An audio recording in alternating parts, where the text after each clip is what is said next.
Bienvenue à tous. Bon retour dans l'émission. C'est votre hôte, Danny Aifong. Comme vous pouvez le voir, je suis accompagné d'Ali Alizadeh de Jadal Media. Ali, merci beaucoup de me rejoindre à nouveau aujourd'hui. Salut Danny.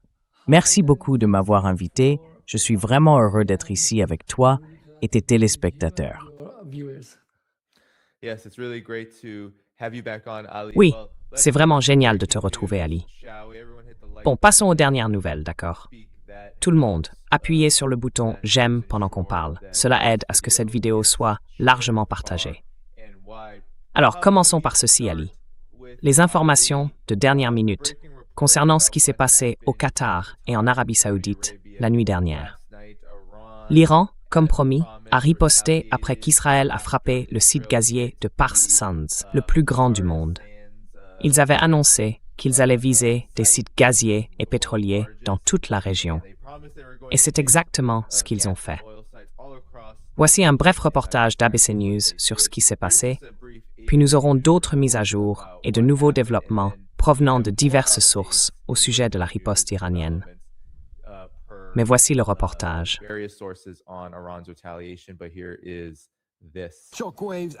Les ondes de choc et l'incertitude concernant les prix du pétrole et du gaz ne font qu'empirer ce soir. Des flammes s'élèvent dans les airs, alors qu'Israël bombarde le plus grand champ gazier du monde en Iran, pilier du secteur énergétique du pays. Des vidéos circulant en ligne montrent des flammes et de la fumée engloutissant la raffinerie.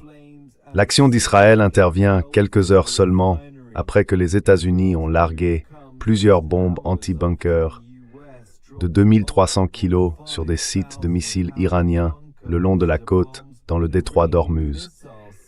Les États-Unis affirment avoir visé des missiles de croisière que l'Iran pourrait utiliser contre des pétroliers et des navires traversant cette voie maritime stratégique.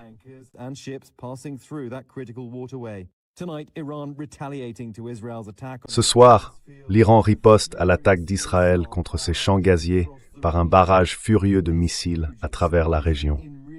Une énorme explosion à Riyad, en Arabie Saoudite, a été vue dans une vidéo publiée sur les réseaux sociaux. Le ciel au-dessus de Dubaï montre ce soir les défenses aériennes abattant des drones et missiles iraniens. L'Iran a également frappé le plus grand terminal mondial de gaz naturel liquéfié au Qatar, d'où d'importants dégâts ont été signalés. Les Qataris ont condamné l'attaque, la qualifiant d'escalade dangereuse.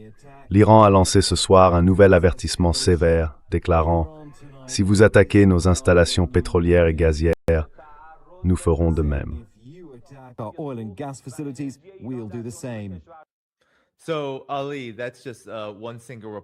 Alors, Ali, ce n'est qu'un seul rapport, mais il y en a eu d'autres. Davantage d'informations à ce sujet, et pas seulement cela. Le centre névralgique du GNL au Qatar a en réalité été touché, non pas une, mais deux fois. Selon le Iran Times, le complexe pétrolier et gazier de Ras Laffan a été frappé à 2 reprises. Cela ne concerne pas seulement le Qatar. L'Arabie Saoudite a également été lourdement touchée par une attaque de drone. Voici un rapport de Sputnik News. Un drone a frappé la raffinerie de pétrole de Samref, dans l'ouest de l'Arabie Saoudite, qui traite plus de 400 000 barils par jour. Et voici un autre rapport confirmant que la raffinerie de Yanbu, en Arabie Saoudite, sur la côte de la mer Rouge, a elle aussi été touchée. Et Ali, en ce moment même, Haïfa, en Israël, est frappée par des tirs de missiles iraniens.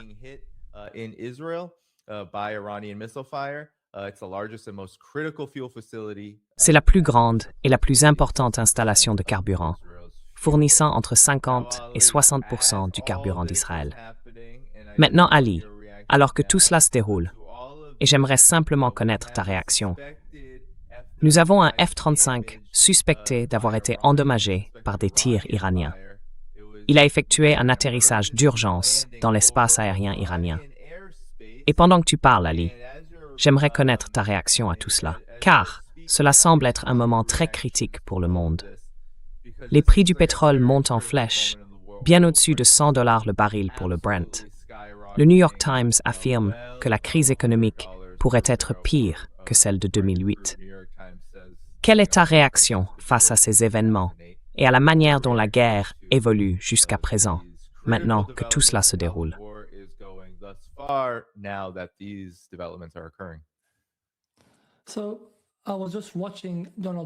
Je regardais justement Donald Trump parler au Premier ministre du Japon il y a environ 20 minutes, et il répétait la même ligne de propagande, selon laquelle les capacités de missiles et de drones de l'Iran seraient presque anéanties. Puis il a ajouté, en riant, qu'il n'avait pratiquement aucune capacité de défense antiaérienne. Au même moment, l'histoire d'un F-35 endommagé au-dessus de l'Iran est sortie, accompagnée de rapports non seulement sur les raffineries et installations pétrolières régionales, mais aussi sur Haïfa, ce qui est très important. Je pense donc qu'il est temps pour ceux des États-Unis et de l'Occident, qui sont un peu plus lucides, de mettre fin à leurs illusions concernant la puissance de l'Iran, car les Iraniens ont été très clairs sur ce qu'ils font.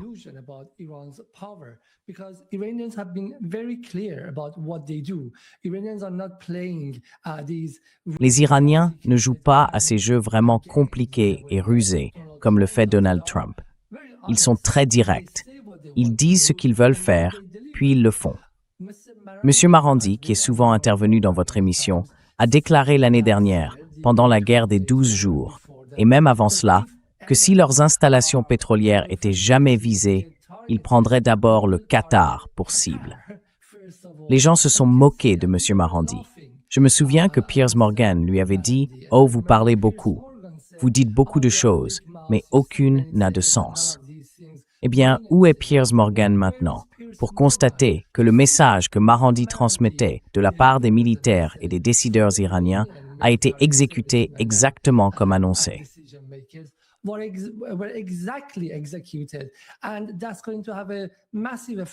Et cela va avoir un effet considérable sur tout le monde, y compris Piers Morgan, car 17% du deuxième plus grand producteur de GNL au monde, après les États-Unis, ont disparu du marché du jour au lendemain. Cela signifie que toute personne utilisant du GNL ou d'autres formes de gaz dans le monde, y compris aux États-Unis et en Grande-Bretagne, va payer des factures de gaz plus élevées le mois prochain. Je pense donc qu'il est temps que les gens prennent l'Iran au sérieux et écoutent ce qu'il dit. Les Iraniens ont déclaré que si nous ne pouvions pas assurer notre sécurité ici, alors personne dans la région, y compris Israël, ne l'aurait non plus.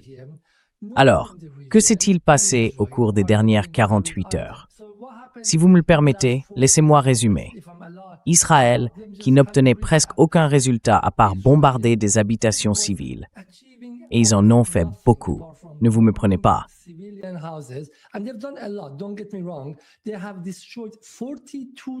Ils ont détruit jusqu'à présent 42 000 bâtiments civils en Iran. 42 000 bâtiments civils.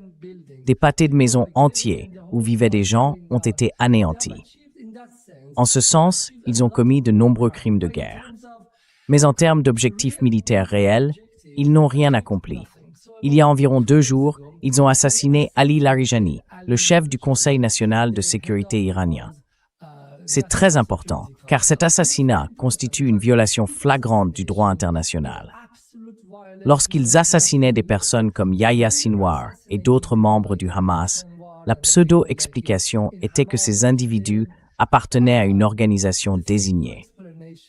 Lorsqu'ils ont assassiné Qassem Soleimani, ils ont déclaré qu'ils avaient désigné les gardiens de la révolution islamique 6 mois plus tôt.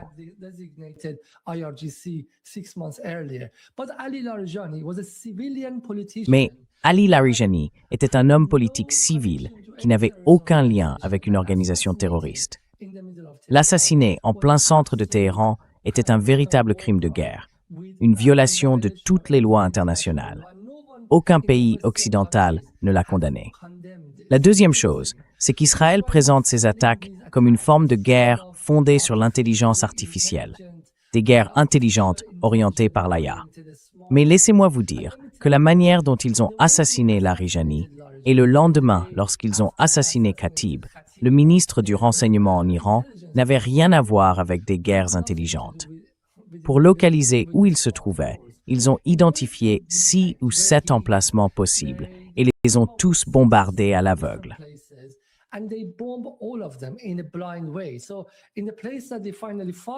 Ainsi, à l'endroit où ils ont finalement trouvé Ali Larijani, c'est-à-dire la maison de sa fille, dans une banlieue très pauvre de Téhéran, ils ont tué 105 personnes et ils ont tué un nombre équivalent de personnes dans 5 autres lieux.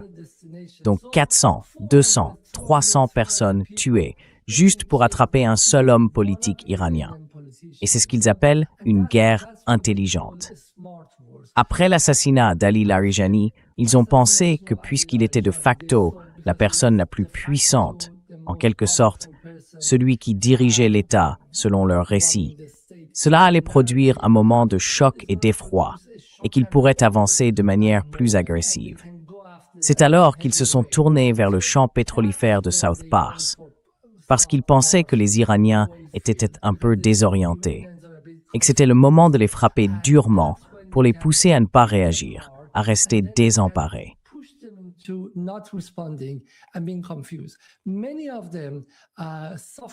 De nombreuses voix plus modérées et libérales en Iran affirmaient que le pays ne devait pas riposter, surtout pas contre le Qatar et l'Arabie saoudite, car c'est précisément ce que voulait Israël. L'objectif d'Israël est d'amener les pays arabes à rejoindre les États-Unis et, en somme, à étendre cette coalition contre l'Iran. Néanmoins, les gardiens de la révolution et l'armée iranienne ont frappé durement le Qatar et se sont attaqués à l'Arabie saoudite. Et regardez, contrairement à ce que ces personnes craignaient, à savoir que l'Arabie saoudite et le Qatar rejoignent la coalition, même les États-Unis ont renoncé à toute responsabilité et nié toute connaissance de l'opération. Les États-Unis se sont retirés et ont reculé.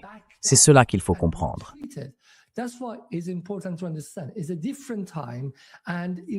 C'est une époque différente et les Iraniens ne vont plus négocier ni hésiter, qu'ils attaquent ou non. Ils l'ont dit clairement. Toute forme d'attaque sera suivie d'une riposte 2 fois plus forte contre la région et contre Israël. Deuxième problème, nous en sommes au 20e jour de la guerre. Jusqu'à présent, les États-Unis ont essuyé de nombreux coups, mais cela n'est pas rapporté en Occident. Hier, dans mon émission, je lisais qu'en une seule journée, il y avait eu environ 7 salves d'attaques de missiles et 4 vagues de drones, coordonnées avec la résistance irakienne et avec le Hezbollah. Jusqu'à présent, les Houthis et Ansarullah ne sont même pas encore entrés en scène. Ils sont réservés pour des développements et des phases beaucoup plus tardives de la guerre.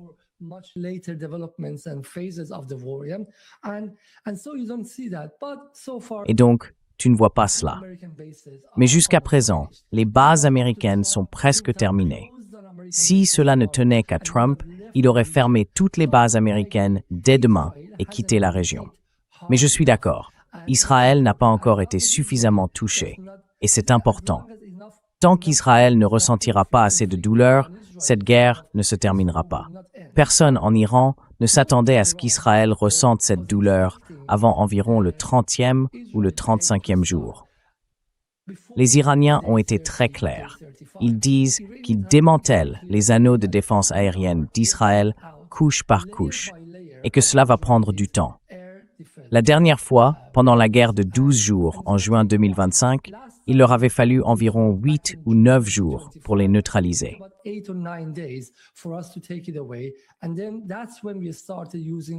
C'est à ce moment-là que nous avons commencé à utiliser nos missiles lourds, comme le Khorram Shahar 4 et le Khaybar.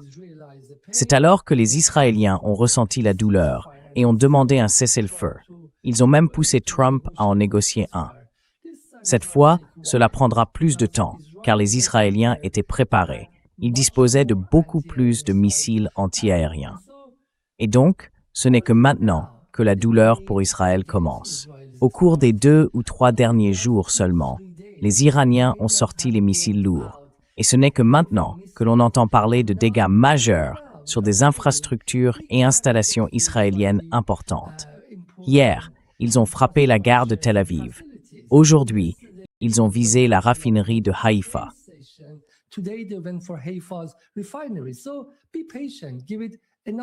Alors, soyez patients.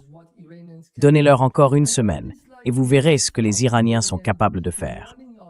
Tous ces mythes selon lesquels l'Iran manquerait de missiles et de drones ne sont que des mensonges délirants qu'on raconte au public. Le même genre de mensonge qui prétend que si un dirigeant iranien est assassiné, les Iraniens se rendront comme l'ont fait les Vénézuéliens. Ce sont des mensonges délirants, servis au public. Non, l'Iran dispose de suffisamment de drones et de missiles pour mener cette guerre pendant plus d'1 an, pendant des années. Et le deuxième mensonge, c'est que la capacité de l'Iran à fabriquer des missiles et des drones aurait été détruite. Comment cela pourrait-il être? L'Iran est le fabricant d'origine de ces engins. Ce sont des industries locales en Iran. Ce sont toutes des inventions iraniennes.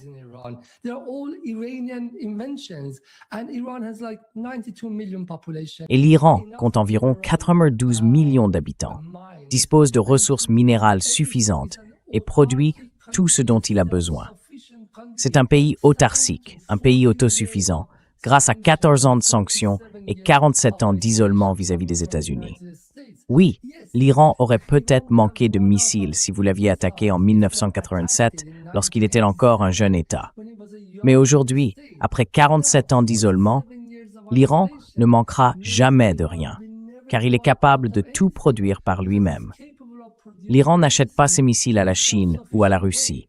Il n'achète pas les pièces de ses drones à d'autres pays. Il produit tout lui-même. Et laissez-moi vous dire quelque chose d'encore plus intéressant.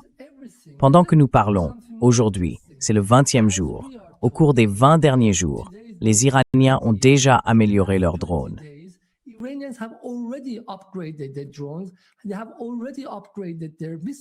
Ils ont déjà modernisé leurs missiles. À mesure que la guerre évolue, ils obtiennent des informations sur la façon dont les missiles ont frappé, lesquels ont été interceptés et comment les drones ennemis ont touché l'Iran, et ainsi de suite. Ensuite, ils descendent au sous-sol, dans les caves, sous terre. Des ingénieurs qui travaillent à les développer et à les améliorer de telle ou telle manière. La situation en Iran est très dynamique. Les Iraniens, ils changent, et ils modernisent constamment leurs armes au fur et à mesure. Donc je pense qu'il est très important de comprendre que Trump, surtout Trump et son équipe, mentent énormément au public.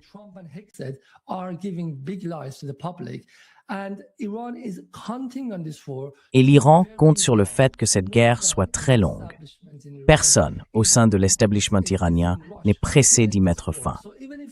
Donc, même si Trump venait demain proposer à l'Iran une sorte d'accord de paix, personne en Iran ne l'accepterait. Car ils savent que tant qu'Israël n'aura pas été suffisamment puni, tant qu'il n'aura pas tiré la leçon au point de ne pas attaquer l'Iran pendant au moins 10 à 15 ans, tout ce qui serait en deçà de ce niveau de dissuasion ne signifierait rien.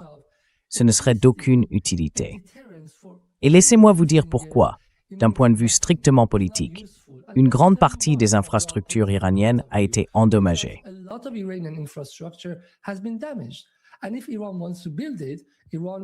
Et si l'Iran veut le construire, il aura besoin d'investissements de la Chine.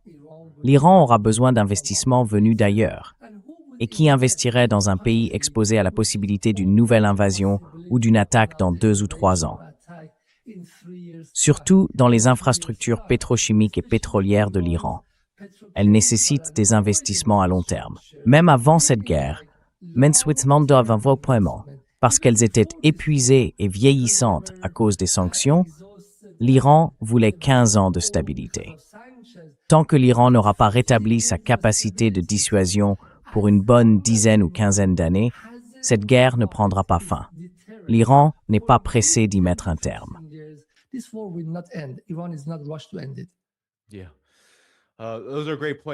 Oui, ce sont d'excellents arguments, Ali. Et ils replacent vraiment tout cela dans un contexte que Washington ne prend évidemment pas en compte. Mais cela signifie, malheureusement, que les gens aux États-Unis et en Occident manquent cruellement de ce type d'informations. Maintenant, je voulais montrer, tu as dit que Trump mentait effrontément en ce moment, et tu n'es pas le seul à le dire. Donc, l'attaque contre Qatar Energy, c'est un centre névralgique qui fournit 20% de tout le gaz mondial. Maintenant, Donald Trump a déclaré qu'il avait une énorme réaction à cela, une réponse massive. Je ne sais pas si tu l'as vu, Ali, sur Truth Social, c'était partagé partout sur X. Je ne vais pas tout lire, mais en gros, il dit qu'il n'a rien à voir, que les États-Unis n'ont rien à voir avec ce qui est arrivé au champ gazier de South Pass.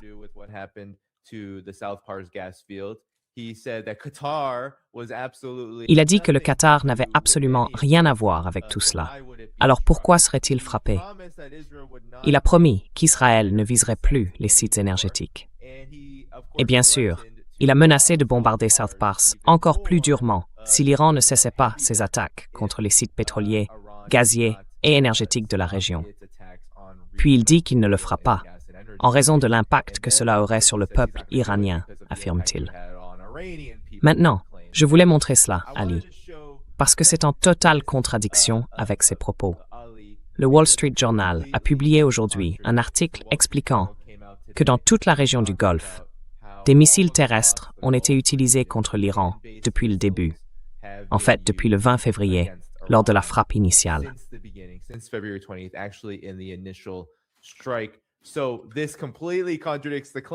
Cela contredit complètement l'affirmation selon laquelle la région du Golfe n'a rien à voir avec cette guerre, que le Qatar n'a rien à voir avec ce que font les États-Unis. Cela montre simplement un manque total et absolu de respect pour la vérité, Ali. Mais je voulais connaître ta réaction à ce sujet, car ce que fait l'Iran est très important. Cela provoque, je crois, toutes sortes de panique et de choc. Et il semble que la vérité contredise complètement toute la situation en ce qui concerne Trump, les États-Unis et le camp israélien. Quelle est ta réaction à cela?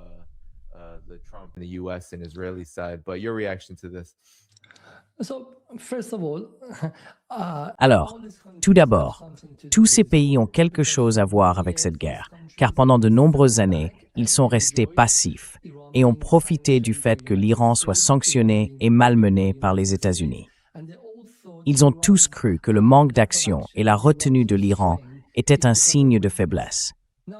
Maintenant, ils se rendent compte que ce n'était pas de la faiblesse. La retenue de l'Iran venait du fait qu'il ne voulait pas apporter la guerre dans la région. Et enfin, après avoir tenté tous les moyens possibles pour la paix, y compris en envoyant le ministre omanais des Affaires étrangères la veille du début de la guerre, le vendredi 27 février à CBS, pour dire que l'Iran était même prêt à discuter et à négocier son programme de missiles.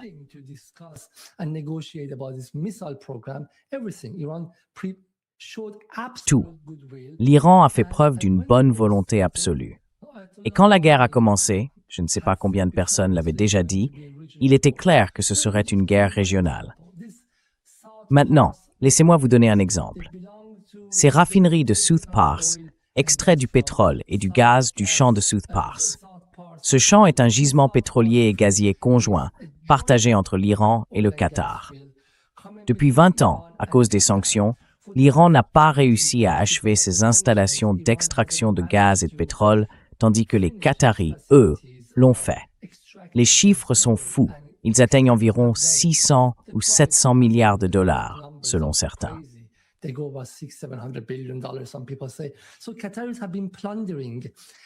Donc, les Qataris ont pillé un champ gazier et pétrolier commun, et l'Iran n'a pas réussi à obtenir sa part à cause des sanctions. Puis, les Israéliens arrivent et détruisent les installations iraniennes, permettant ainsi aux Qataris d'en prendre encore plus. Donc non, ce n'est pas une guerre uniquement entre l'Iran et les États-Unis. Les États-Unis détiennent des parts dans toutes ces entreprises. Les États-Unis sont les premiers bénéficiaires de ce qui se passe au Qatar, aux Émirats arabes unis et en Arabie saoudite. Ce sont des États vassaux, des États clients des États-Unis. Même le Qatar, qui a été bombardé hier, a récemment conclu un accord avec ExxonMobil et possède de nombreux projets communs avec des entreprises américaines, tout comme Aramco et les sociétés émiriennes.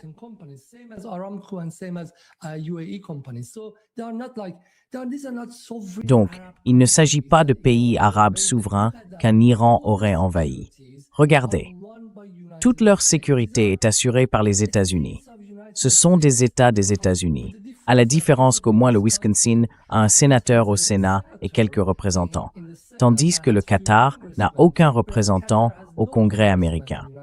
Et quand les États-Unis ont besoin d'argent, ils vont en demander. Ils achètent des obligations américaines. Et ensuite, ils ont leur mot à dire. Donc non, l'Iran n'a pas attaqué le Qatar. L'Iran a attaqué des intérêts américains situés au Qatar. Voilà pour le premier point. Deuxièmement, du point de vue iranien, il n'y a aucune différence entre Israël et l'Amérique.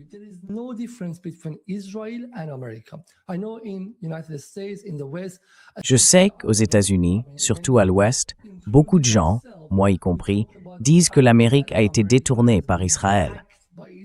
Et c'est vrai, mais du point de vue de la direction iranienne, ils ne peuvent pas faire la différence.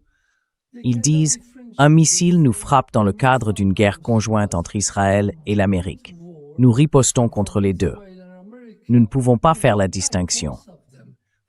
Nous n'allons pas rester assis pendant 3 semaines à étudier si c'était Israël avec l'accord des États-Unis ou non. Israël nous frappe. L'Amérique est frappée en retour. L'Amérique nous frappe. Les deux sont frappés en retour. Nous nous en moquons. Et troisièmement, un point important, c'est une déclaration stupéfiante.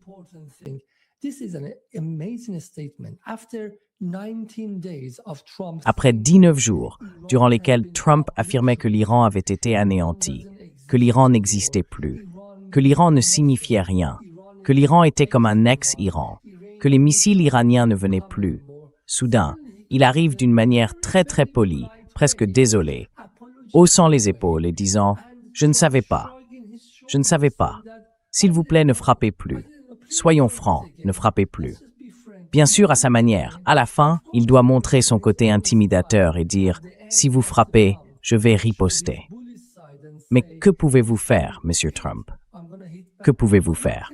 Vous voulez tout frapper, comme lorsque vous avez menacé de prendre le contrôle de l'île de Khark? Que pouvez-vous faire?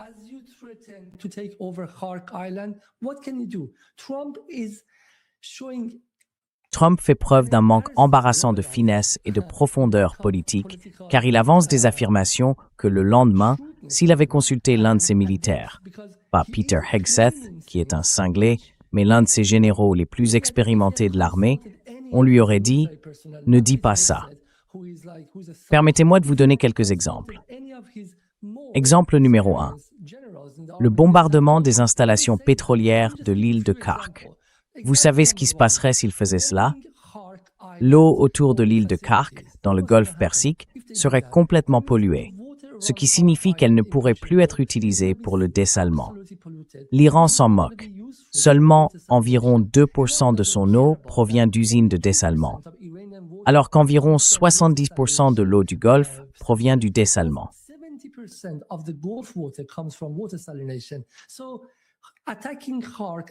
Ainsi, attaquer Khark et bombarder les installations pétrolières de l'île de Khark signifie que le Qatar, une partie de Bahreïn et les Émirats arabes unis vont rester assoiffés pour le reste de l'année.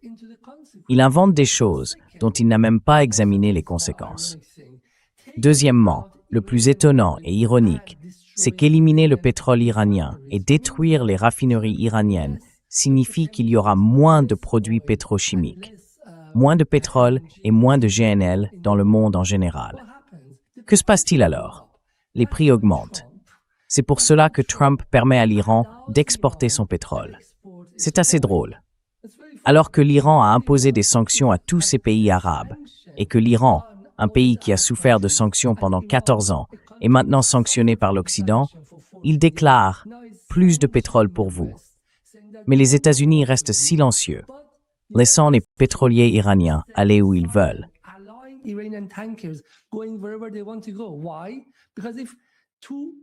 Pourquoi? Parce que si 2 millions de barils de pétrole iranien par jour sont également retirés du marché, le prix ne resterait pas à 127. Il atteindrait 150 dès demain. Donc, en un sens, on peut voir à quel point Trump est désespéré et comment il s'est piégé lui-même dans une situation où il ne peut ni aller à gauche ni à droite. S'il exerce plus de pression sur l'Iran, le prix du pétrole augmentera encore davantage. Ainsi, lorsqu'il parle d'envoyer des troupes en Iran, les Iraniens répondent, comme Arafat l'a dit un jour, « Oui, nous les attendons, car nous n'avons pas la chance de vous affronter face à face. S'il vous plaît, envoyez-nous des troupes. » Et tout cela repose sur une représentation caricaturale et déformée de l'Iran et de sa puissance militaire. Car dès le premier jour, on a présenté l'Iran comme un pays très petit et affaibli, voué à s'effondrer ou à se rendre.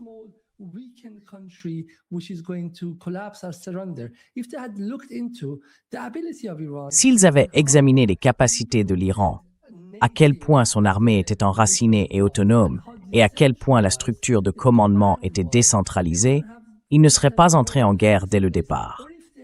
Ou, s'ils l'avaient fait, ils se seraient préparés à une guerre très longue et coûteuse. Et je suis sûr que dans cette situation, ils auraient compris que cela n'en valait pas la peine. Ça n'en valait pas la peine. Nous sommes donc dans une situation où attaquer l'Iran devient incroyablement coûteux pour les États-Unis. Mais en même temps, il n'a aucune porte de sortie, car toutes ses issues de secours sont détruites.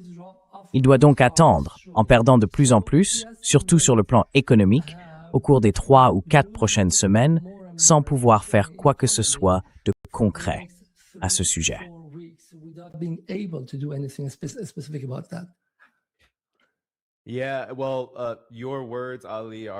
Oui, eh bien, tes propos, Ali, portent leurs fruits dans la réalité. Quelques minutes avant cette émission, on a annoncé que les États-Unis cherchaient à obtenir au moins 200 milliards de dollars supplémentaires pour poursuivre cette guerre. On dit que Donald Trump n'a apparemment pas encore décidé quoi faire de ces quelques 2500 marines qui doivent appareiller du Japon la semaine prochaine. Ils arriveront au Moyen-Orient dans environ une semaine. Et Scott Bessent vient de dire, Ali, que les États-Unis pourraient éventuellement lever les sanctions, retirer les sanctions sur les pétroliers iraniens actuellement dans le détroit d'Ormuz.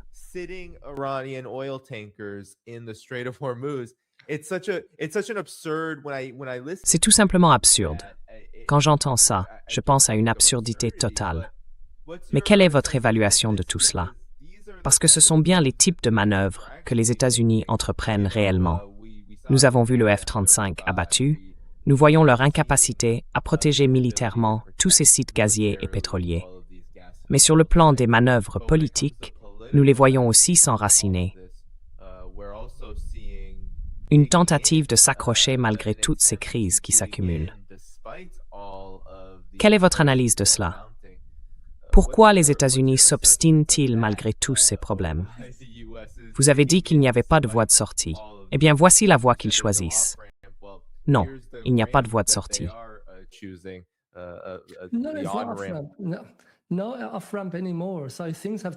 Il n'y a plus de porte de sortie. Les choses ont changé pour l'Iran. Ce n'est plus le même Iran.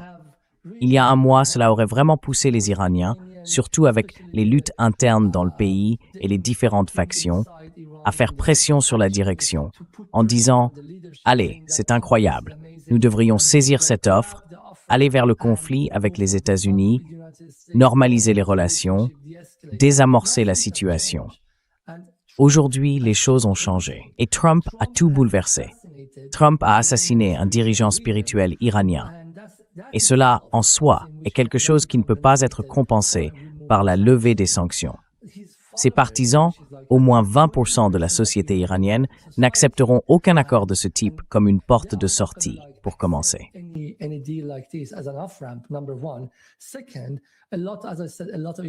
Deuxièmement, comme je l'ai dit, une grande partie des infrastructures iraniennes ont été endommagées et l'Iran ne veut rien de moins que de rétablir sa dissuasion et d'atteindre une paix durable. Je veux dire, la levée des sanctions n'a plus d'importance. Parce que d'une certaine manière, Donald Trump a aidé l'Iran en modifiant ses attentes et en élevant son seuil de tolérance à la douleur. Ce seuil était déjà très élevé pendant la guerre de 12 jours et celle-ci, l'assassinat de chaque commandant, cette stratégie de choc et d'effroi, tout cela. Et ainsi, il a endurci le pays.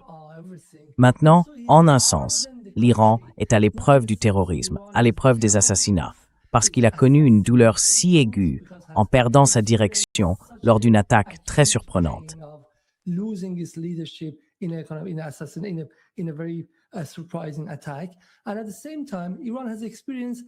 Et en même temps, l'Iran a pris conscience de sa propre puissance.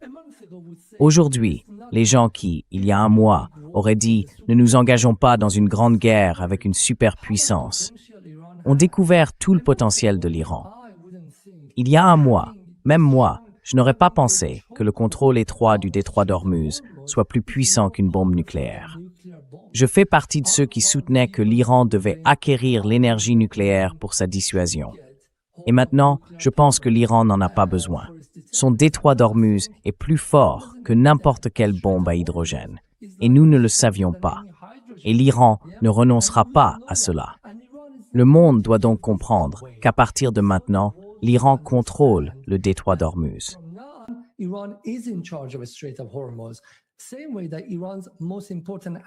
De la même manière que les alliés les plus importants de l'Iran au Yémen contrôlent Bab el-Mandeb, le deuxième plus grand détroit qui constitue l'accès à la mer Rouge, les choses sont en train de changer.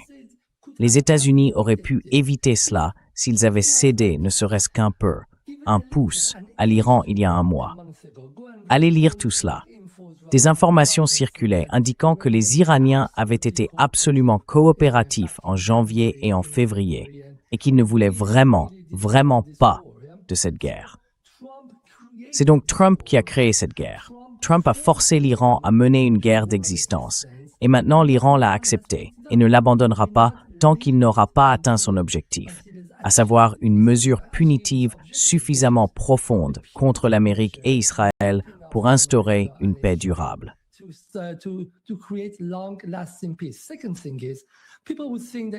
La deuxième chose, c'est que les gens pourraient penser que l'Iran agit comme un fou, sortant, tirant des missiles dans tous les sens. Mais j'ai été surpris de voir qu'il y a une partie d'échec derrière ces attaques.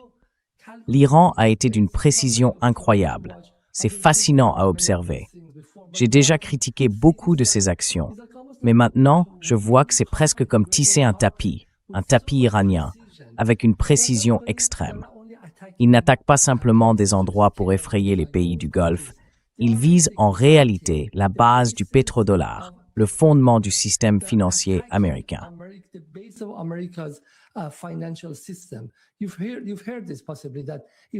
Vous avez probablement entendu dire que l'Iran autorise tout pétrolier commerçant du pétrole en yuan, en RMB, à traverser le détroit d'Ormuz. Tant que vous ne faites pas partie du système du pétrodollar, vous êtes les bienvenus pour franchir le détroit d'Ormuz. Et c'est intéressant. L'Iran, la Russie et la Chine sont coordonnés, que ce soit directement, consciemment ou simplement par une sorte de logique invisible. Ils sont très coordonnés. Si les États-Unis veulent plus de pétrole aujourd'hui, ils doivent lever ou assouplir certaines sanctions contre la Russie. Ensuite, ils doivent assouplir les sanctions contre l'Iran. Et dans tout cela, l'Iran affirme que ces transactions doivent toujours se faire en yuan, en RMB, au bénéfice de la Chine et pour contribuer à la dédollarisation.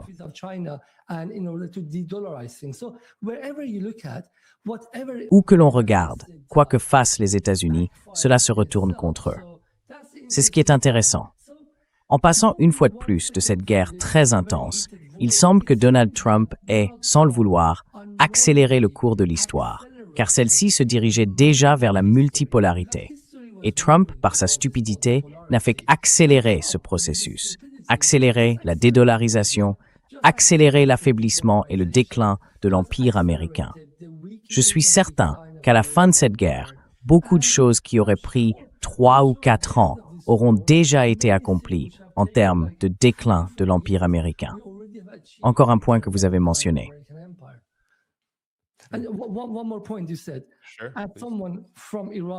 J'ai quelqu'un d'Iran qui a vu comment les sanctions ont détruit la vie d'au moins 3 générations.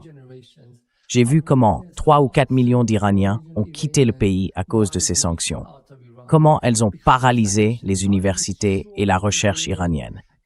Et l'Iran a vraiment tout essayé pour lever certaines de ces sanctions par la négociation, la bonne volonté et le respect de ses obligations au titre du JCPOA. Mais cela n'a rien donné. Pour moi, c'est très ironique que maintenant l'Amérique lève les sanctions contre l'Iran. Car au fond, c'est une leçon de réalisme. Il faut faire appel à quelqu'un comme Mearsheimer. c'est une leçon de réalisme. Le pouvoir vient du canon, de l'arme, pas de la diplomatie. From the gun, not from diplomacy. Yeah. And they're claiming, Scott Bessent was claiming, Oui, Ali, et ils affirment, Scott Bessent affirmait Ali, que cela allait affaiblir l'Iran. D'abord, les sanctions sont censées affaiblir l'Iran. Donc lever les sanctions reviendrait maintenant à affaiblir l'Iran. Franchement, c'est une sacrée gymnastique intellectuelle. Et je veux souligner que ce que tu dis à propos du détroit d'Ormuz est absolument totalement vrai. Parce que l'Iran vient d'annoncer qu'il allait commencer à instaurer un péage dans le détroit d'Ormuz. C'est une affirmation de contrôle sur cette voie maritime, ce qui allie l'Iran a déjà démontré tout au long de cette guerre. Ils exportent presque autant, voire autant de pétrole qu'avant même le début du conflit.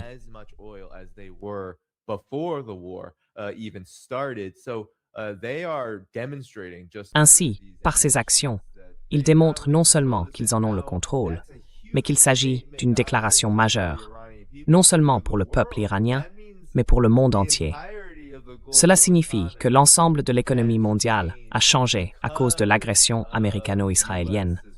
Une agression qui, comme vous l'avez dit, fait souffrir des gens, tue des personnes et endommage les infrastructures civiles. Mais ce n'est pas, je veux dire, ce que je viens de dire à propos du détroit d'Ormuz ne faisait pas partie des objectifs que les États-Unis et Israël poursuivaient. Bien au contraire.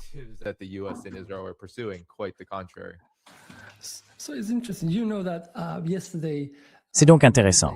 Tu sais, hier, mercredi, le Sri Lanka a annoncé que ce serait un jour férié pour tout le monde. Ils ont fermé le pays. Et les Philippines ont demandé à leur population de travailler à distance 4 jours par semaine, si je ne me trompe pas. L'effet de tout cela est très similaire à celui de la pandémie de Covid. Et jusqu'à présent, c'est plus important que la guerre entre l'Ukraine et la Russie. C'est énorme. Tu verras, dans quelques semaines, si cela continue, ce que je pense, tu verras les effets aussi dans les pays occidentaux, dans le système de transport, avec des fermetures partielles ici et là. C'est donc intéressant que Donald Trump soit presque, comme je l'ai dit par inadvertance, en train de créer quelque chose qui pourrait mener à une crise financière.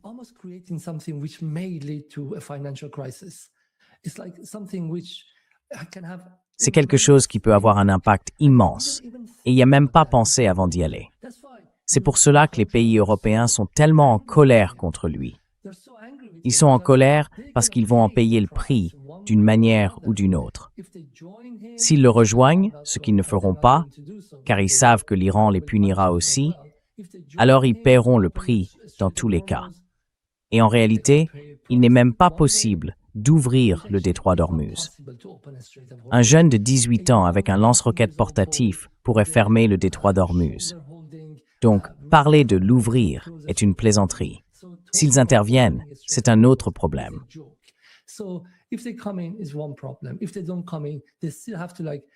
S'ils ne participent pas, ils doivent quand même faire face à la hausse des prix, à l'inflation, à tout cela.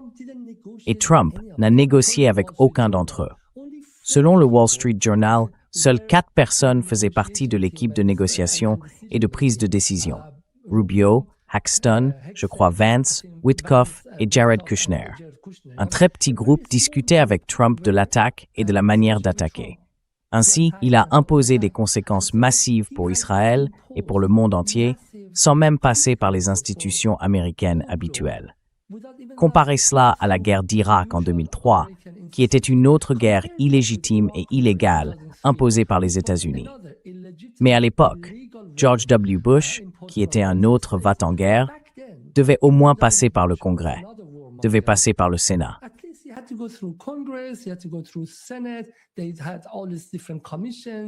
Ils avaient mis en place toutes sortes de commissions différentes, avec la participation de nombreux groupes d'études et d'universités.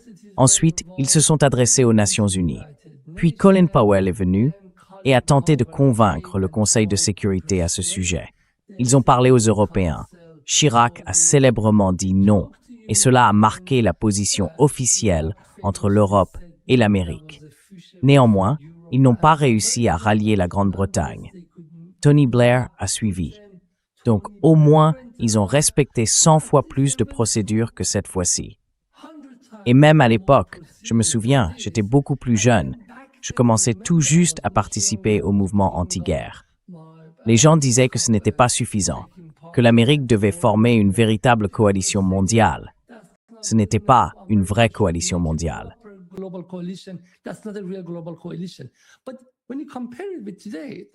Mais quand on compare avec aujourd'hui, c'est une tentative bien plus coopérative. Quatre personnes dans une bande ont décidé de faire cela. Les organisations mafieuses ont de meilleurs processus de prise de décision pour leurs meurtres et leurs actions que celles-ci. C'est incroyable. Je pense que le peuple américain devrait être très, très en colère contre ce que Trump leur a fait. Car chaque fois qu'ils font le plein, ils devraient savoir que ce n'est pas une guerre menée par le gouvernement. C'est une guerre que Trump et 4 de ses copains ont menée. Voilà le gouvernement. Un homme et 4 de ses copains. Même dans les dictatures, la prise de décision est meilleure. Un dictateur a des gens dans sa cour qui ont son oreille et ils discutent des choses en coulisses.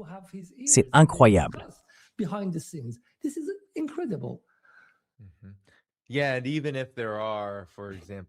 Oui, et même s'il y a par exemple Israël, et bien sûr des intérêts financiers, des intérêts du complexe militaro-industriel, même si tous ont des raisons de vouloir faire la guerre à l'Iran, de chercher à détruire l'Iran, de pousser à un changement de régime en Iran, pour une raison ou une autre, n'est-ce pas? L'Iran comme alternative, le système politique iranien, la relation de l'Iran avec la Russie, toutes ces raisons. Quoi qu'il en soit, l'ensemble des médias grand public, pour la plupart, à l'exception de Fox News, n'est pas satisfait de la façon dont les choses se sont passées.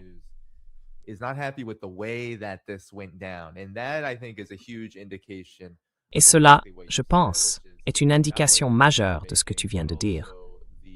Non seulement en ce qui concerne la prise de décision, mais aussi la méthodologie. La manière dont cette guerre a été menée provoque beaucoup de colère, même au sein de l'establishment. Ce qui soulève alors la question, Ali. Il y a en ce moment énormément de mensonges sur l'Iran qui se répandent à travers tout le spectre politique, aux États-Unis et en Occident. Les systèmes de défense aérienne, malgré 17 avions abattus, plus des drones Hermes et MQ-9 Reaper, et maintenant le F-35, qui a dû effectuer un atterrissage d'urgence aujourd'hui. Et ensuite on entend « Oh, les missiles sont finis, n'est-ce pas? Ils n'ont plus de missiles. L'Iran en a. »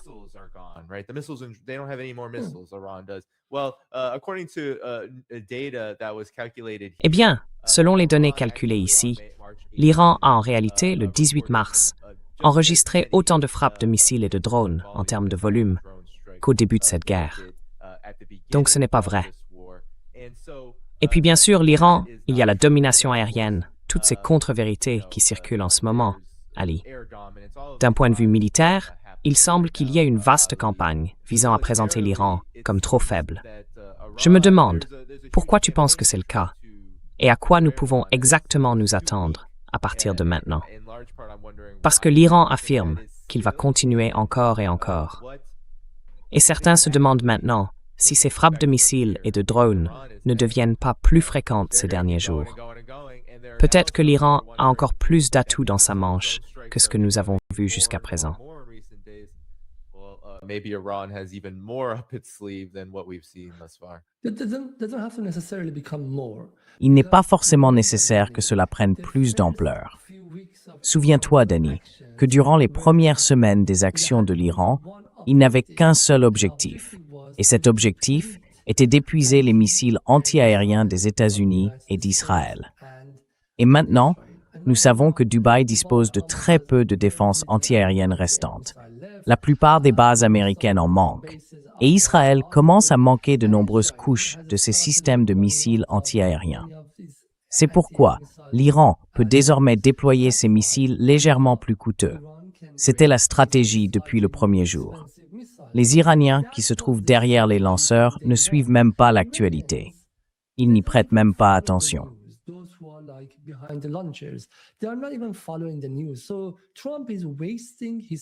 Donc Trump perd son temps avec ses tactiques de guerre psychologique en disant qu'ils sont à court de missiles ou non. car ceux qui sont aux commandes ont pris leurs décisions bien avant cela. Ils se sont préparés à perdre la chaîne de commandement, sachant que l'assassinat est peut-être l'arme la plus dangereuse, la plus puissante et la plus courante d'Israël, parce qu'ils considèrent Israël comme un État terroriste. Donc c'est possible. On leur a dit que s'ils ne reçoivent aucun message du centre, c'est le signal. Ils doivent continuer pendant les 2 semaines suivantes, puis la 3e, la 4e, la 5e, la 7e, la 8e, la 9e, la 10e semaine. Ce qu'ils ont fait, c'est désigner de nombreux niveaux de commandement, de sorte que si le premier commandant est tué ou devient martyr, le 2e niveau prend le relais, puis le 3e, et ainsi de suite, jusqu'à 8 niveaux. J'ai entendu dire que cette chaîne de commandement a été mise en place en cas d'assassinat.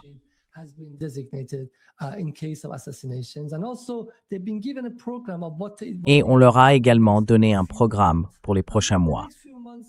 Dans la première phase, c'est l'épuisement. Ensuite, on fait venir les gros calibres, les grands drones et les missiles, et on commence à s'en prendre à cette série de cibles. Du point de vue iranien, ce schéma n'a rien à voir avec la manière dont les Américains ou les Israéliens ont détruit les lanceurs iraniens. Et laissez-moi vous dire que ce que Trump et Netanyahou disent à propos des frappes sur les lanceurs iraniens, c'est en partie vrai. Mais en réalité, cela renforce la puissance de l'Iran. Hier, je parlais à quelqu'un qui m'a dit qu'à Kermanshah, il ramenait de grands hommes, des hommes de 110 kilos, 200 livres, dans un petit sac de 5 kilos. Ce sont ces jeunes Iraniens, derrière les lanceurs de missiles, qui restent là malgré toutes les menaces et la possibilité d'assassinat. Et ils restent là, et ils continuent.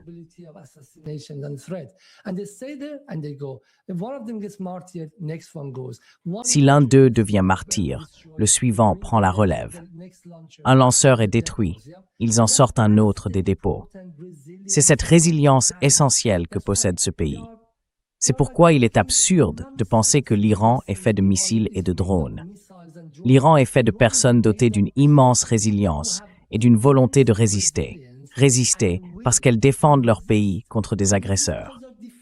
Je suis sûr que si un pays agressif attaquait les États-Unis aujourd'hui, les gens se comporteraient différemment de ceux qu'on envoie à 10, 15, 20 000 kilomètres de chez eux pour tuer des inconnus qu'ils ne comprennent même pas, ni pourquoi ils sont là. C'est pour cela, parce que les Iraniens se défendent.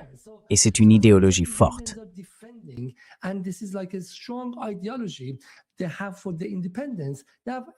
Ils ont la volonté d'indépendance. Ils ont beaucoup de détermination à rester derrière les lanceurs, à se faire martyriser, puis le suivant prend la relève, tout en fabriquant en même temps d'autres lanceurs. C'est pourquoi l'image véhiculée à propos de l'Iran est absurde. Un mensonge du début à la fin, selon laquelle l'Iran dirigerait tout. L'Iran ne manque de rien. C'est pour cela que ces missiles continueront. Au cours des 4 derniers jours, chaque missile a transporté une ogive d'1 ou 2 tonnes, 1000 kg, 2000 kg. La plupart sont des ogives à fragmentation ou à tête multiple. Ainsi, lorsqu'ils sont lancés, il est impossible pour les Israéliens de les détecter. Et c'est pourquoi, chaque jour qui passe, la douleur sera de plus en plus forte pour Israël. Alors laissez-moi vous dire pourquoi. Le mensonge vient des Israéliens.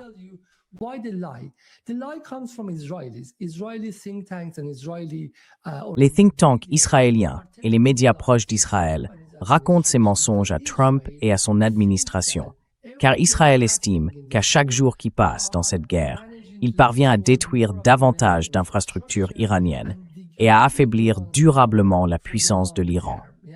Oui, c'est vrai. Si cette guerre atteignait le 28e jour, Israël aurait déjà endommagé une grande partie des infrastructures iraniennes. Donc, en un sens, si je voulais te montrer, l'Iran était ici et Israël au-dessus. Mais au 30e jour, l'Iran se relèverait. Et au 40e jour, la douleur qu'il infligerait serait bien plus grande. C'est pourquoi je pense qu'il est encore trop tôt dans la guerre pour juger si la stratégie d'Israël, consistant à la prolonger par ses mensonges, est efficace ou non. D'ici 2 semaines, je suis sûr que Netanyahou suppliera Trump de proposer et d'imposer un cessez-le-feu à l'Iran. comme il l'a déjà fait auparavant pendant la guerre de 12 jours. The same way that he did before, back in 12 Days War. Yeah, I mean, there are indications that that is already Oui, happening. je veux dire, il y a des signes que cela est déjà en train de se produire. Bien sûr, ce sont des rapports non confirmés, mais il y a des membres de haut niveau du soi-disant cabinet israélien qui ont déjà parlé du fait que cette guerre a été un échec en termes d'objectifs. Et puis il y a aussi des rapports non vérifiés, des rapports non confirmés. Mais Dropside News a rapporté hier qu'il y avait eu plusieurs tentatives de l'administration Trump pour entrer en contact avec l'Iran à la suite de tout ce qui s'est passé.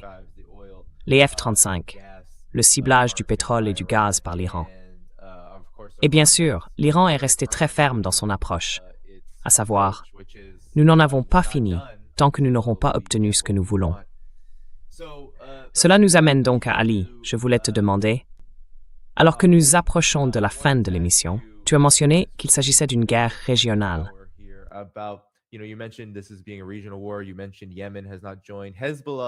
Vous avez mentionné que le Yémen n'a pas encore rejoint le conflit. Le Hezbollah se bat très durement contre Israël en ce moment.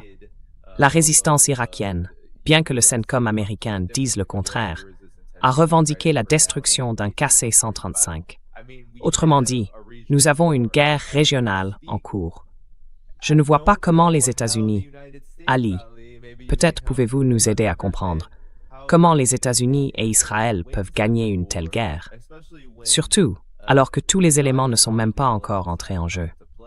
Je me dis que lorsque la situation économique deviendra absolument, incontrôlablement et insupportablement douloureuse, c'est à ce moment-là que le Yémen interviendra réellement et fermera Bab al-Mandeb, ce qui conduira à une catastrophe comme nous n'en avons jamais connue. Alors, quelles sont vos réflexions sur la nature régionale de cette guerre et sur la manière dont elle influence son calcul et sa trajectoire?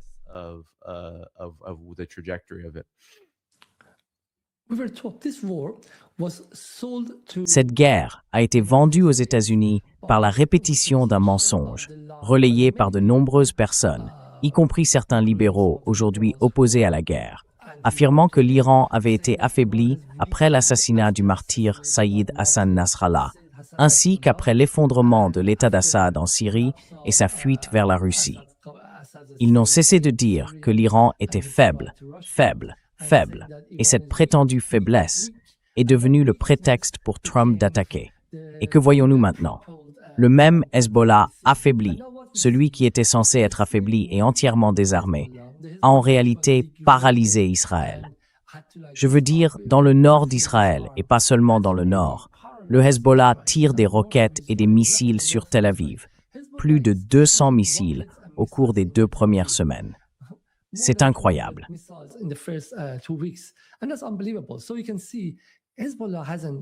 Donc, vous pouvez voir que le Hezbollah n'a pas été affaibli.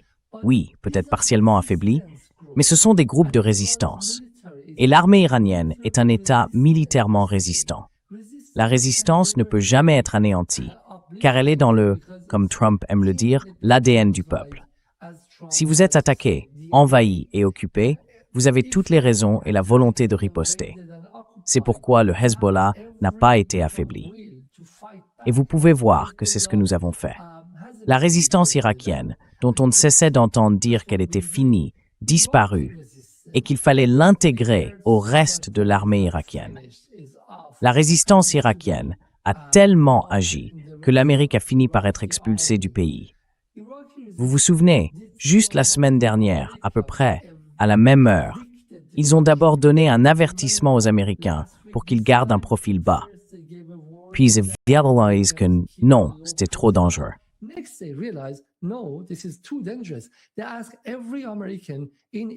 Ils ont demandé à tous les Américains présents en Irak de quitter le pays.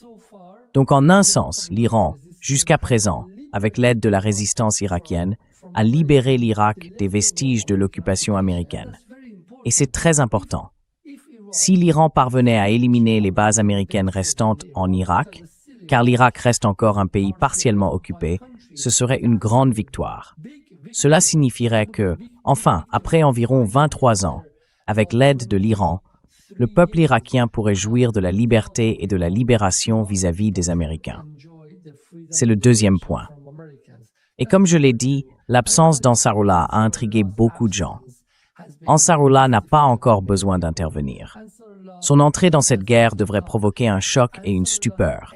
Et les Iraniens ne veulent pas de cela pour le moment. Ils ne font que s'échauffer.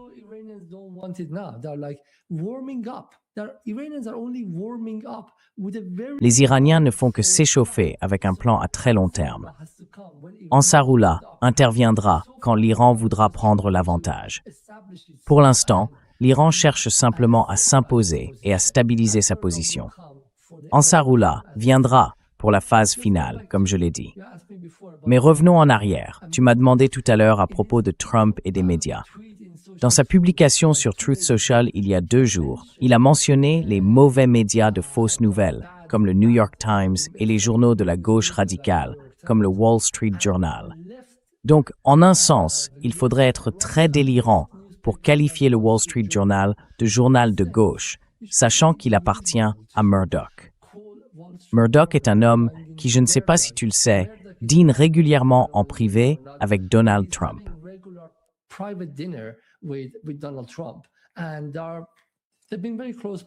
Et ils ont été de très proches amis jusqu'à récemment. Mais bien sûr, Murdoch et le Wall Street Journal sont loyaux envers le marché, envers la bourse et envers les oligarques aussi. Et ils savent que cette guerre va leur coûter très cher, donc ils doivent publier un peu de vérité. Et Trump est très en colère. Alors, si le Wall Street Journal ou le New York Times se font frapper par des drones américains, ne soyez pas surpris. Je pense que Trump, chaque soir avant de s'endormir, nourrit en ce moment plus de rancune envers ses propres médias américains qu'envers les Iraniens. Blague à part, je pense que cette guerre, je ne vois aucune issue.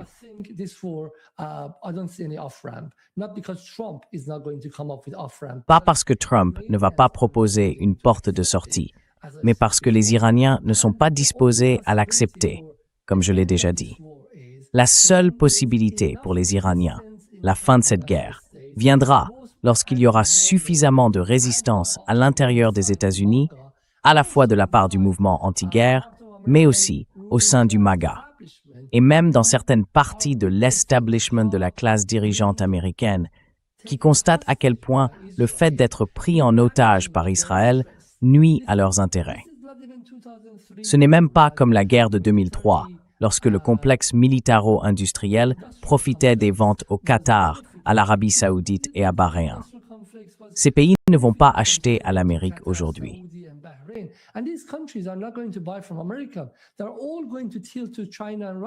Ils vont tous désormais pencher vers la Chine et la Russie.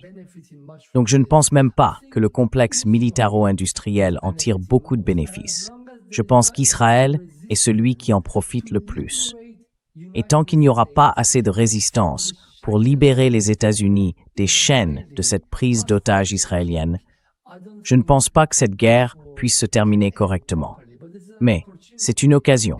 Chaque jour qui passe devrait voir s'élever davantage de voix, des voix plus fortes contre cette prise d'otages et contre ce détournement de la souveraineté américaine par une bande de sionistes à l'intérieur des États-Unis, avec Netanyahou et le reste de sa bande criminelle.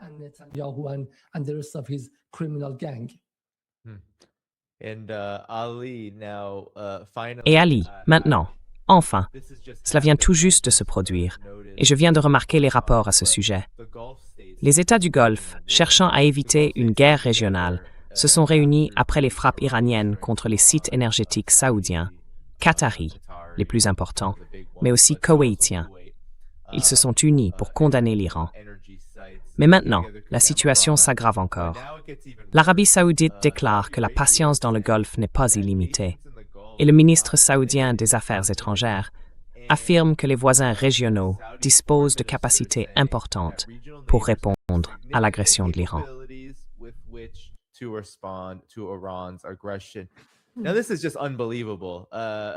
C'est tout simplement incroyable, Ali. Parce qu'à mon avis, si quelqu'un regarde cela de manière objective, ce sont les États-Unis et Israël qui ont déclenché la guerre contre l'Iran. Ce sont les États-Unis et Israël qui utilisaient les États du Golfe l'Arabie saoudite et d'autres, pour lancer cette guerre contre l'Iran. Et maintenant que l'Iran a riposté de cette manière, ils prétendent qu'ils vont entrer en guerre de manière indépendante pour frapper à leur tour l'Iran. Peut-être, alors que nous arrivons à la fin, pourrais-tu aider le public à comprendre pourquoi cela pourrait être une affirmation absolument absurde de la part de l'Arabie saoudite?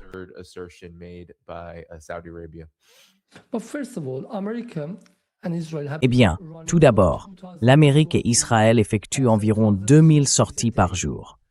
Alors que veut faire l'Arabie saoudite? En ajouter 5, 10, peut-être 20 par jour. Qu'il en soit ainsi. Du point de vue iranien, lorsqu'on est attaqué par un éléphant, l'ajout d'une petite souris ne change rien. Et permettez-moi de vous rappeler une chose. Les Saoudiens se laissent peut-être tromper par l'armement extrêmement coûteux qu'ils ont acheté aux États-Unis. Mais utiliser cet armement exige des connaissances militaires, de la compréhension et de la volonté. En 1990, lorsque Saddam Hussein a envahi le Koweït, il est également entré sur le territoire saoudien et a pénétré jusqu'à environ 150 km à l'intérieur du pays. Les Saoudiens, après avoir acheté tous ces avions, chasseurs et chars américains hors de prix, se sont rendus compte qu'ils n'étaient même pas capables de les faire fonctionner.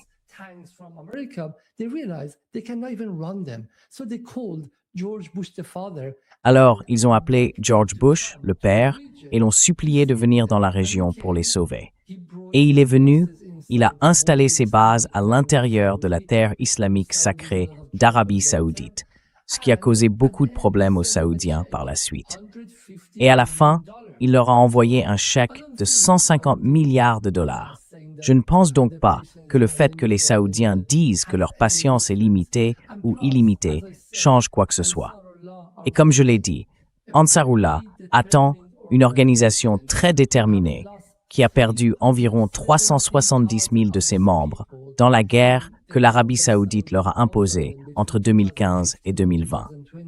307 000 Yéménites, pour la plupart des civils innocents, dont beaucoup d'enfants, ont été tués par les Saoudiens.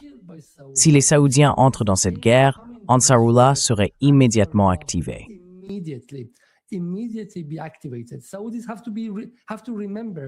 Les Saoudiens doivent se souvenir de ce qui s'est passé en septembre 2019, lorsqu'un essaim de drones est venu d'on ne sait où, au sud de l'Irak, du Yémen, qui sait, et a détruit Aramco.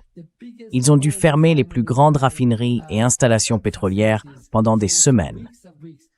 C'est à ce moment-là que les Saoudiens ont compris qu'ils n'étaient pas un rival de l'Iran, et ils ont alors proposé une détente. Ils devraient donc simplement se rappeler de cet événement et ne pas fanfaronner. Ils ne sont pas en position de menacer l'Iran. Ils n'en ont pas les moyens. Et du point de vue iranien, lorsqu'on est attaqué par la plus grande armée du monde, peu importe qu'une petite armée qatari ou saoudienne s'y joigne ou non. C'est tout simplement ridicule.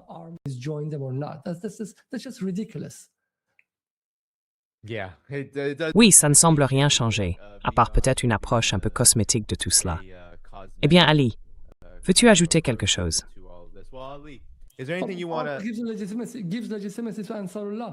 Cela donne une légitimité à Ansarullah pour revenir dans cette guerre, comme tout ce qu'ils ont fait auparavant. Je veux dire, si ce n'était pas pour l'attaque de Kark, l'Iran n'aurait pas l'île de Kark. L'Iran n'aurait pas la légitimité d'attaquer Fujairah. Si ce n'était pas pour l'attaque du champ de South Pars, l'Iran n'aurait pas la légitimité d'attaquer le Qatar.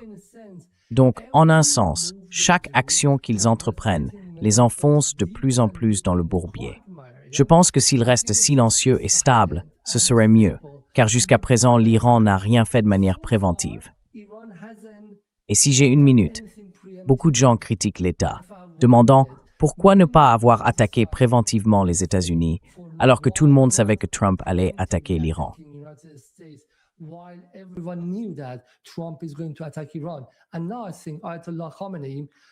Et maintenant, je pense que l'ayatollah Khamenei avait raison.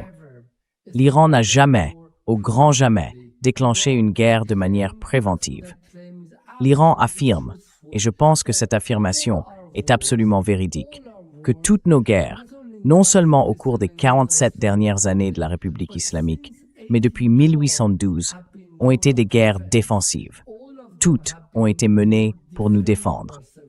Nous ne commençons jamais une guerre, et je pense qu'ils ont raison. Ils n'ont jamais procédé à une escalade préventive. Ils ont toujours attendu que l'autre camp franchisse une ligne rouge avant de riposter. Donc si l'on regarde les 19 derniers jours, l'Iran n'a franchi aucune ligne rouge. C'est pourquoi aucun des pays de la région n'est en position de critiquer l'Iran. L'Arabie saoudite devrait aller critiquer les États-Unis et Israël pour avoir attaqué des installations iraniennes. Israel for attacking Iranian facilities. Yeah, well, I think this is a great place to close. I want to make Oui, sure eh bien, everyone je knows pense que that, c'est un excellent moment pour conclure.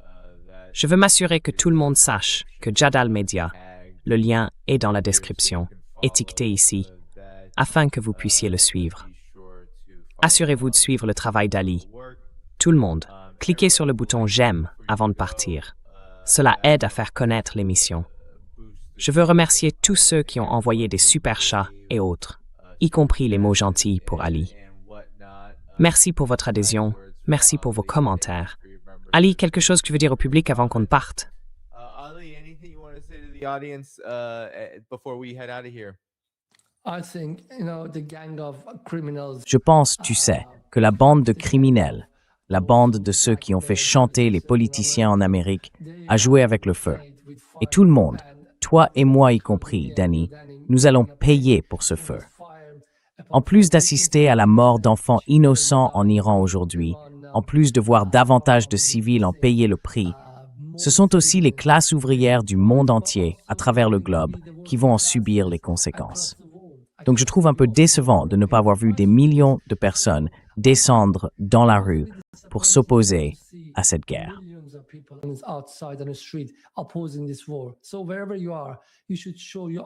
Où que vous soyez, vous devriez montrer votre opposition à cette guerre. C'est une guerre créée par moins d'une poignée de personnes à l'esprit criminel. Et les gens devraient leur dire non. Les gens devraient dire non. Nous ne devrions pas simplement regarder les médias et nous sentir frustrés. Nous devrions descendre dans la rue ou agir d'une autre manière et nous y opposer. Parce que si nous ne nous y opposons pas maintenant, des guerres plus grandes viendront. Nous traversons une période très difficile et critique de l'histoire.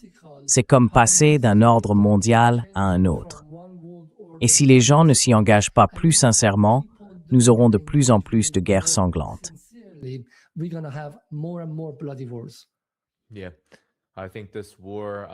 Oui, je pense que cette guerre, Ali, prouve exactement ce que tu viens de dire. Ces guerres ne vont faire que s'amplifier et elles vont devenir de plus en plus difficiles pour un nombre croissant de personnes partout dans le monde. Sans plus attendre, tout le monde, nous allons nous arrêter ici. Je reviens demain à 14h, heure de la côte Est. Assurez-vous, le 20 mars, de vous connecter pour cela. Consultez la description de la vidéo pour découvrir toutes les façons de soutenir ce travail. Patreon, Substack et bien plus encore. Vous pouvez aussi retrouver Ali sur Jadal Media. On se retrouve demain à 14h, heure de la côte Est, le 20 mars. Au revoir. Tomorrow, 2 p.m. Eastern, March 20th. Bye-bye. Bye-bye.